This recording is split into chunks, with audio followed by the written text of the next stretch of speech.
All right, so I'll pull this up.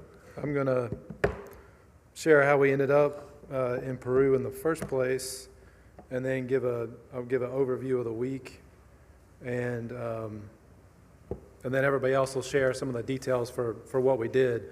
So Peru, we had wanted to go on vacation to see Machu Picchu.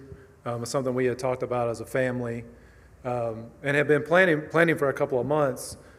Coming out of the mission conference, Melissa and I felt like it might be better served for us to go on a mission trip as a family, which is something we had talked about for years, but we're waiting until the kids got older. So we felt like it was a good opportunity for us to go. And we had previously met the Mays, who we supported, Andrew and Krista, and had a conversation with them previously about maybe doing a basketball camp and some other things there. And so that seemed like it kind of lined up to be a perfect match. Well, when we went to contact the Mays, we found out the Mays were coming off the field. So with the Mays coming back, we thought, well, maybe Peru is not the place for us to go.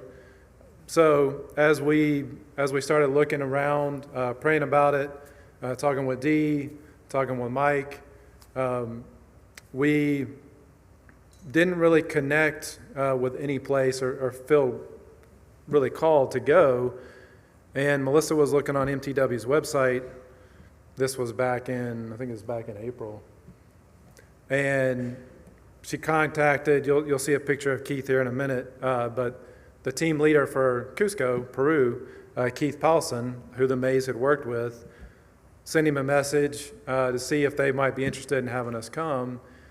And he emailed back and said, well, he was in Greenville, and that'd be great if we wanted to meet for coffee.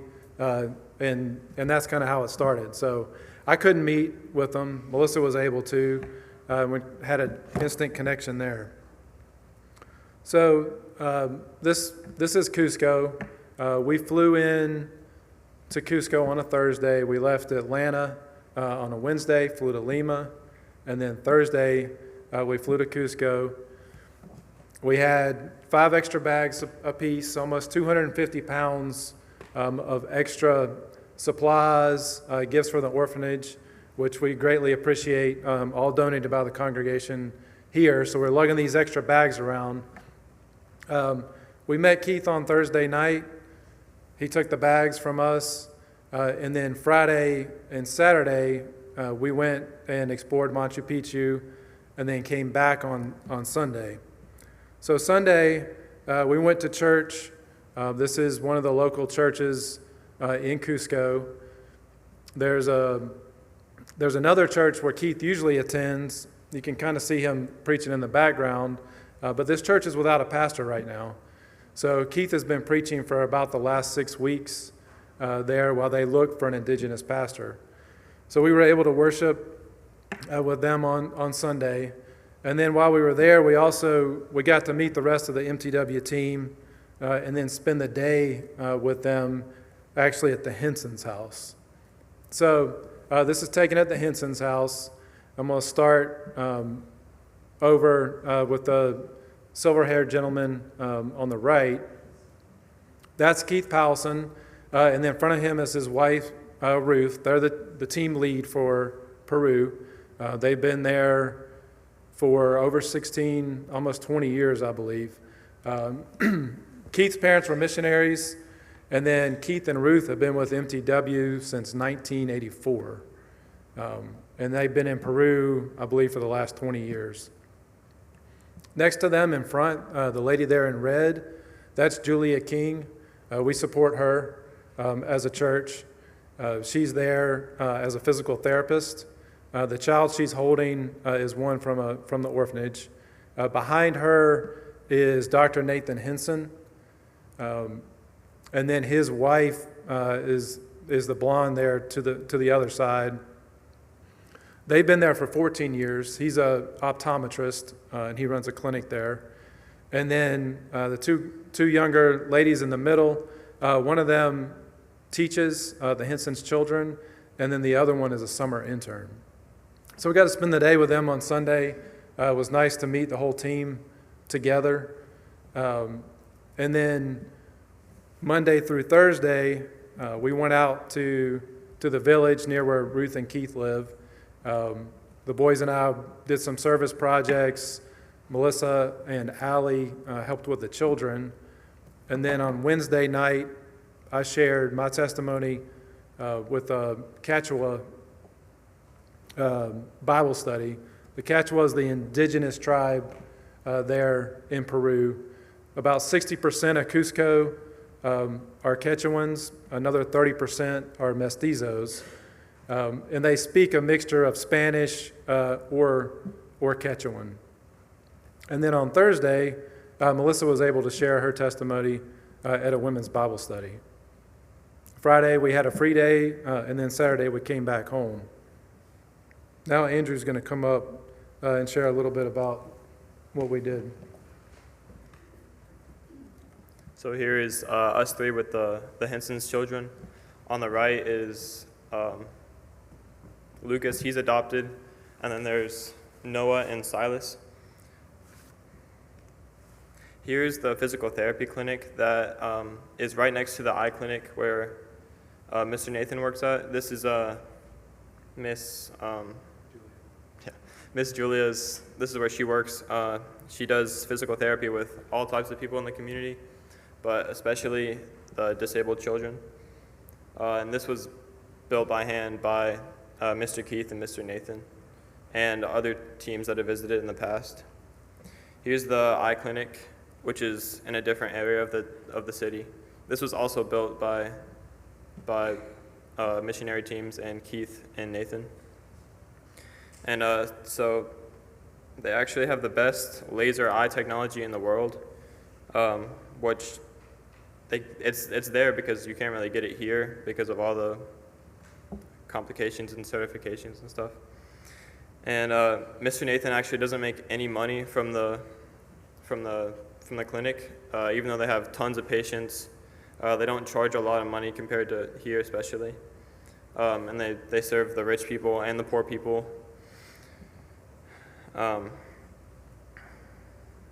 We actually got to see an eye surgery happen too. There's not a picture here, but that was cool.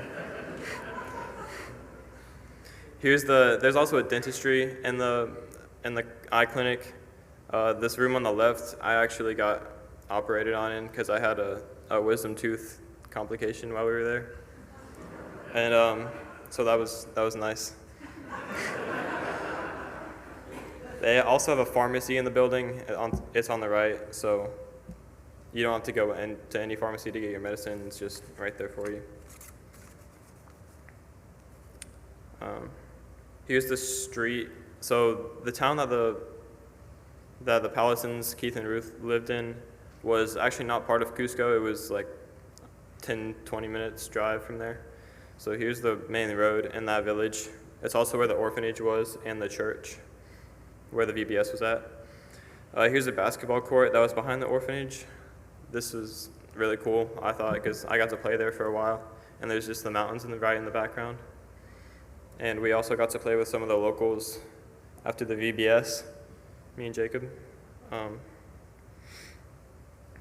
Here's the church where my dad shared his testimony in, and also where the VBS was at.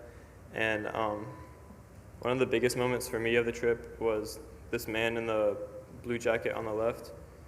After my dad was finished sharing his testimony, we were driving home in the Palison's car. We were driving home to our Airbnb, and about 2 miles down the road, this guy was walking. It was at night, it was like 30 degrees, and he was walking down the road, and he still had about 4 or 5 miles to go. So that was, a lot of people there don't have cars, but when you actually experience something like that, it's eye-opening, I guess. And so we picked him up and drove him the rest of the way. And that's it. So one of the main projects that my dad and Andrew did while we were there was repainting this side of the orphanage. It hadn't been repainted in a while, as you can see, like the weathering and stuff. So we first had to scrape all of those scraps off and then paint over it. And while we were up there, it was hard because the roof was pretty fragile. It wasn't really meant to be walked on. And we also had to fit a ladder up there because some spots were too high for some of us to reach, or all of us to reach. And so we had to build a special stand for the ladder to distribute the weight more evenly so nobody fell through the roof. And then on the right side is the finished side once we were done. It took us about 3 days to do all of that.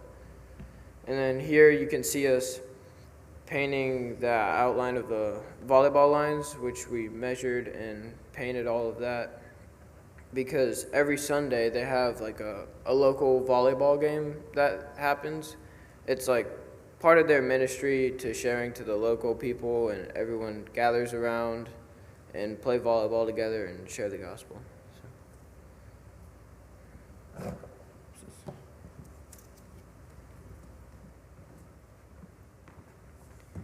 This road here is the road leading to the orphanage, and the orphanage, the entrance is the green building. This is right when you walk through the wall. This verse reads, "For I delivered to you as of first importance what I also received, that Christ died for our sins in accordance with Scriptures, that he was buried, that he was raised on the third day in accordance to the Scriptures."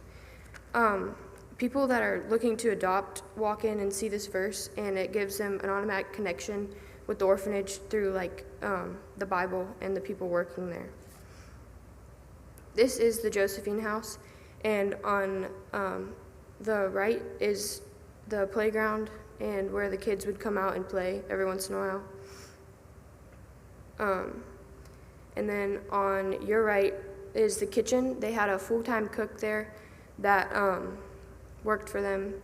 And then in the bottom, there's the kids eating. They would just sit them in a high chair and give them a bowl, and they would eat themselves, actually. Here's just some of the kids we got to play with.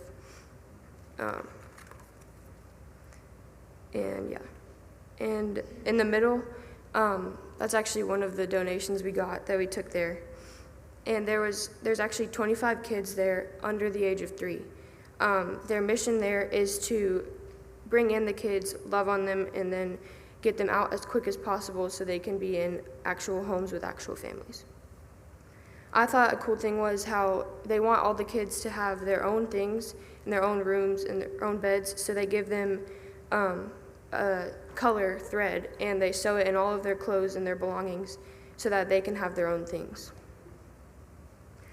These ladies in the green and blue apron things the kids call them tias, which is aunt in Spanish, and they're like house moms, and there's a lot of them, and they come in shifts, in 24-hour shifts, to work with the kids and play with them. I think one thing that I learned on this trip was gratefulness, and how we aren't as grateful here because we have so many cool things and just things. And there they don't have heating when it's cold, and some of them don't have cars, like Andrew said. They have to walk, and hot water's another thing. And while we were at the VBS, we actually brought them this candy from here, and once they told them it was from the U.S. and from us, they got so excited. And here we don't get grateful for that kind of thing. So.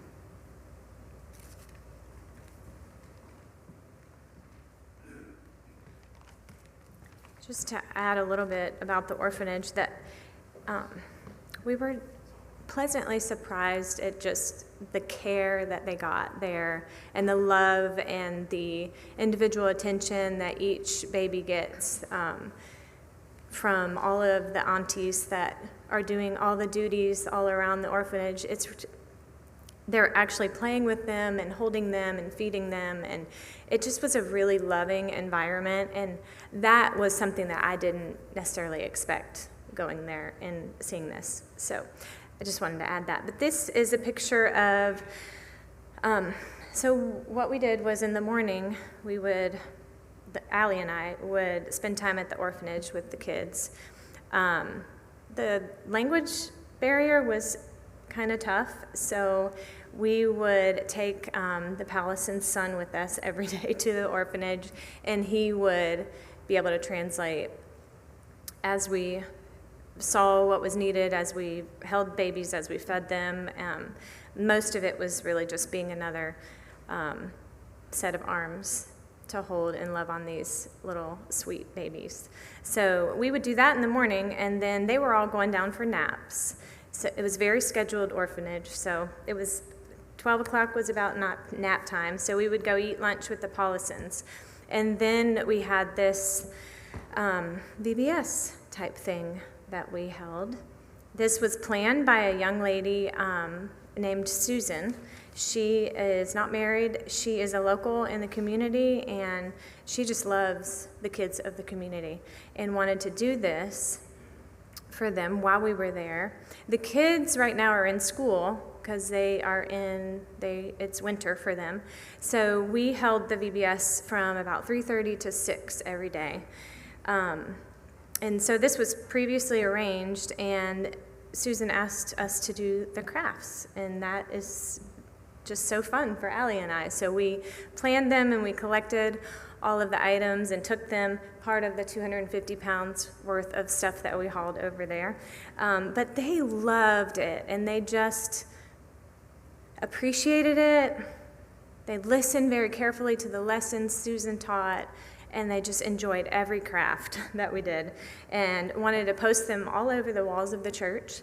So we had taped everything everywhere for the 3 days we were there, and then they took them all home the last day. So they were just adorable, and once again, grateful for everything. So it would be a lesson. It would be snack and crafts and playtime, kind of like we organize it here where we are. We had about 15 to 30 kids each day, and that was very necessary to have a translator for that. There was one day that we didn't have a translator, and that was a struggle for us, but we got through it, prayed about it, and the Lord allowed us to get through that successfully. Everybody did their craft the way that they were supposed to, and we moved on. So it was great. This is a picture of the crowd that came. Susan is actually the one on the left with the pink sweater.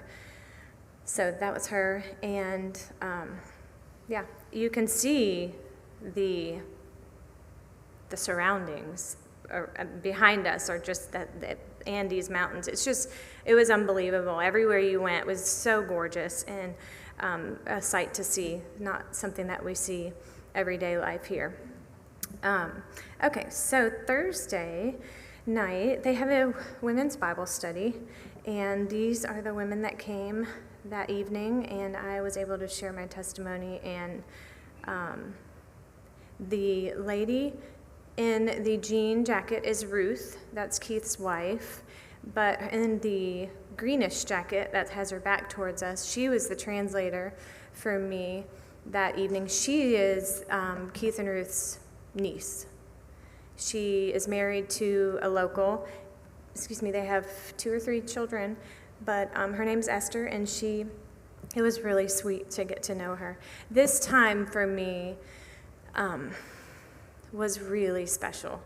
It was just a couple hours, and they ate, they sang, they shared, and Esther would be in my ear telling me exactly what was being said. So it was just a really neat to just be with these ladies, even though we have the language barrier, just knowing that we are sisters in Christ and have that common, just a relationship automatically. That was really special. So I enjoyed that time. I wanted to include these pictures. My family didn't think this was as cool as I did necessarily, but the markets in Cusco, this is the main market. They are fascinating. They have more fresh stuff than I've ever seen in one place. little ladies with carts pushing fresh bananas and grapes and all kinds of stuff around. They have, this market is the main one in Cusco, and it is huge. Olives in big barrels, you name it. I just feel like they had it. And so I wanted to include some of these because this was something new for me. I had never been to a country that had this type of open market. So it was just fascinating. Here's a few other pictures. Look, the stacks of eggs. And it was just neat for me to know, think about this. And the Lord provides in this somewhat small city in the middle of these massive mountains. And they have these wonderful things and this economy that just they grow and they sell, and it just is kind of like this well-oiled thing. But this market was really cool. Before we go there, I just wanted to share a little bit about the impact that this trip had on me. First of all, to go on something like this with my family was just really a treat. So I love being with other people too, but this was really special, being with my kids and John to serve, and that God would be so gracious to allow us that opportunity to do that. Through a lot of conversations that we had with the missionaries, I think I walked away with just a reminder of how I am to live each day as a Christian, searching out opportunities to share my faith. And I think through Nathan and Kristen, conversations with Julia, Ruth and Keith, all of them at one point or another shared with our family how their day-to-day lives and interactions with the people, Nathan, specifically in his ophthalmology clinic, encounters people that are hurting, that need help. He says that they open up about their struggles regarding their health and their family, and he just sees those conversations as avenues as openings for him to share his faith and about what Jesus can do for them. And another one is Julia. Julia works, and like Andrew said, she is the physical therapist, and she sees so much hurt, specifically in parents that come in with disabled children that really in their culture are casted out. But these parents want to help their children, and they want to get them therapy, and they want to have the tools to help them succeed.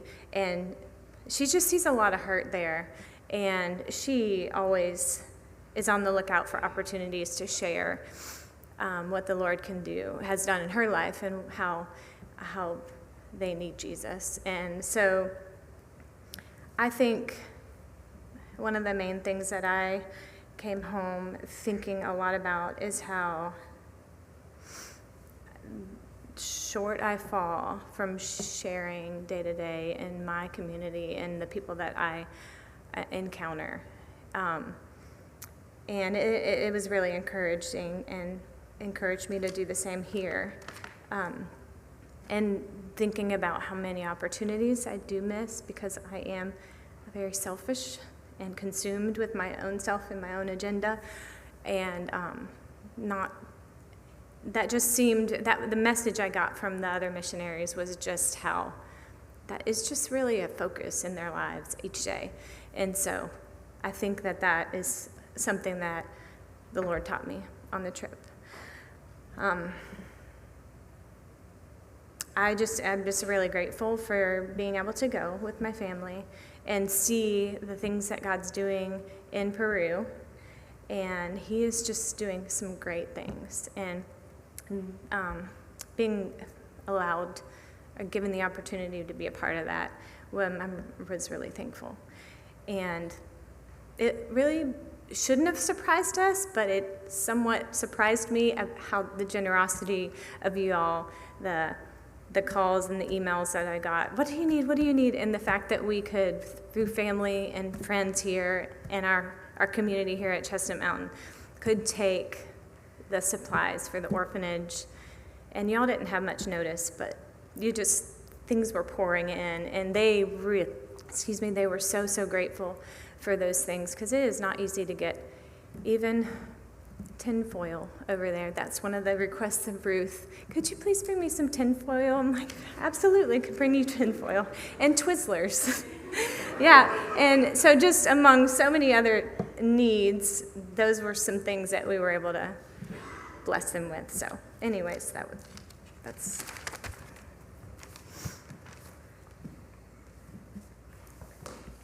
So on the last day, Keith had offered our family for him to take us on one of the things he likes to do there, which is go to this very secluded waterfall. And so on the last day, that's what we did. It was about a 3-hour drive there and a 3-hour drive back across massive mountains and very strenuous roads, foot to the one side, and it's a huge cliff that you could drive off of. So that was pretty scary. As you can see, this waterfall, there's a little trail that we were able to climb to the top of that and see it. And on the way there and on the way back, Keith took us through some of the villages that he has tried or attempted to minister to and give campaigns to. And he told us that a lot of them would take the medicine, would take the supplies, but didn't want anything to hear or didn't want anything to do with the gospel. And I know it was hard for them, but they still haven't stopped trying. And yeah, it was just taught me that even though there are a lot of people out there who would love to hear the gospel, there is still so many who just don't want to at all. As you can see, on the left is me and my brother Andrew. On the top, I think it was about 14,000 feet above sea level. It was pretty hard to breathe. It gave you a good headache. And so that was the last day we got to do that. So it was fun. So as we wrap up, this is our last day there. This is in the Paulison's home, which Keith built basically by himself. He had some experience in construction prior to being a missionary. And it was this is back that picture we looked at earlier, of all the missionaries. But for me, a big takeaway to see the diversity of the team, but still with one common goal to spread the gospel. So you had Keith and Ruth, who have been all over South America. Keith has some crazy stories, especially you think some of the places he's navigated and trips he's taken. He and Nathan both actually deep into the jungle to do medical missions. And so for them to have dedicated their lives in that way, and then Julie and Nathan, Nathan's one of the top optometrists, in the world. And as Andrew mentioned before, he's completely committed to being a missionary, but he's also completely committed to his career. But he's not taking monetary benefit from that, right? So he's running that clinic. All of their salary is 100% support raised. He's in the process now of starting to raise money for a hospital, similar to how he runs the clinic, which is it's a sliding pay scale. They charge a premium to the wealthy. People are coming from Europe and other places to be healed there, and then they're providing free care for the poor. So that was pretty impactful to see somebody that taken a non-traditional approach to missions, right? A complete pursuit of sharing the gospel, but also a complete pursuit of a secular career.